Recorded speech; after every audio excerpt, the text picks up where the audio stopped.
தமிழகத்தில் சில மாவட்டங்களில் அடுத்த 7 நாட்களுக்கு லேசானது முதல் மிதமான மழை பெய்யக்கூடும் என சென்னை வானிலை ஆய்வு மையம் தெரிவித்துள்ளது. தெற்கு கடலோர ஆந்திர பிரதேசம் மற்றும் அதனை ஒட்டிய பகுதிகளின் மேல் வளிமண்டல சுழற்சி நிலவி வருகிறது.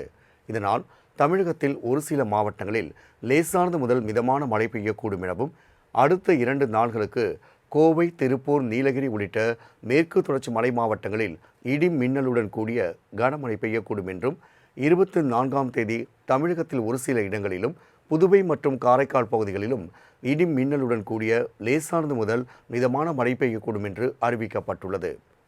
தமிழகம், புதுவை மற்றும் காரைக்கால் பகுதிகளில் அடுத்த 3 நாட்களுக்கு அதிகபட்ச வெப்பநிலையில் எந்த மாற்றமும் இருக்காது எனவும் வானிலை ஆய்வு மையம் வெளியிட்டுள்ள அறிக்கையில் குறிப்பிடப்பட்டுள்ளது. சென்னையை பொறுத்தவரை இன்றும் நாளையும் வானம் ஓரளவு மேகமூட்டத்தோடு காணப்படும் என்றும், நகரின் ஒரு சில பகுதிகளில் இடி மின்னலுடன் கூடிய லேசானது முதல் மிதமான மழை பெய்ய வாய்ப்புள்ளதாகவும் தெரிவிக்கப்பட்டுள்ளது. அடுத்த 5 நாட்களுக்கு மன்னார் வளைகுடா மற்றும் அதனை ஒட்டிய குமரி கடல் பகுதிகளில் சூறாவளி காற்று வீசக்கூடும் என்பதால் மீனவர்கள் அப்பகுதிகளுக்கு செல்ல வேண்டாம் என்றும் எச்சரிக்கை விடுக்கப்பட்டுள்ளது.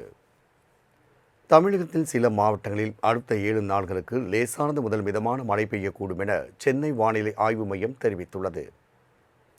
தெற்கு கடலோர ஆந்திர பிரதேசம் மற்றும் அதனை ஒட்டிய பகுதிகளின் மேல் வளிமண்டல சுழற்சி நிலவி வருகிறது.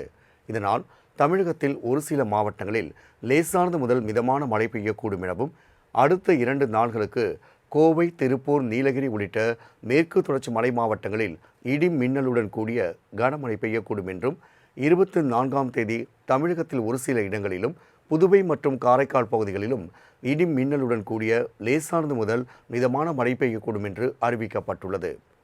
தமிழகம், புதுவை மற்றும் காரைக்கால் பகுதிகளில் அடுத்த 3 நாட்களுக்கு அதிகபட்ச வெப்பநிலையில் எந்த மாற்றமும் இருக்காது எனவும் வானிலை ஆய்வு மையம் வெளியிட்டுள்ள அறிக்கையில் குறிப்பிடப்பட்டுள்ளது. சென்னையை பொறுத்தவரை இன்றும் நாளையும் வானம் ஓரளவு மேகமூட்டத்தோடு காணப்படும் என்றும், நகரின் ஒரு சில பகுதிகளில் இடி மின்னலுடன் கூடிய லேசானது முதல் மிதமான மழை பெய்ய வாய்ப்புள்ளதாகவும் தெரிவிக்கப்பட்டுள்ளது.